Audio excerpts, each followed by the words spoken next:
পবিত্র ঈদুল আজহা দরজায় করা নাড়ছে, আর মাত্র একদিন পরই কুরবানির ঈদ। এই ঈদে অন্যতম গুরুত্বপূর্ণ কাজ হলো পশু জবাই।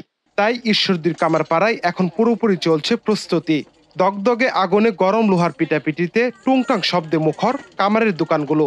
কেউ হাতুড়ি পেটাচ্ছেন, কেউ হাঁপড় টানছেন, সকলে ব্যস্ত দা বটি ছুরি চাপাটি তৈরিতে। মানিকনগর কামারপাড়া সহ উপজেলার বিভিন্ন স্থানে কামার শিল্পীরা সকাল থেকে গভীর রাত পর্যন্ত কাজ করে চলেছেন। খাওয়া দাওয়ার সময়ও যেন নেই।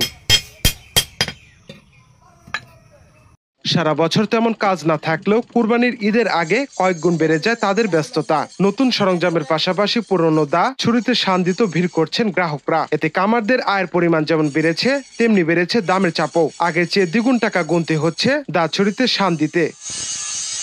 নাফিল লিকসন, দৃষ্টি 24।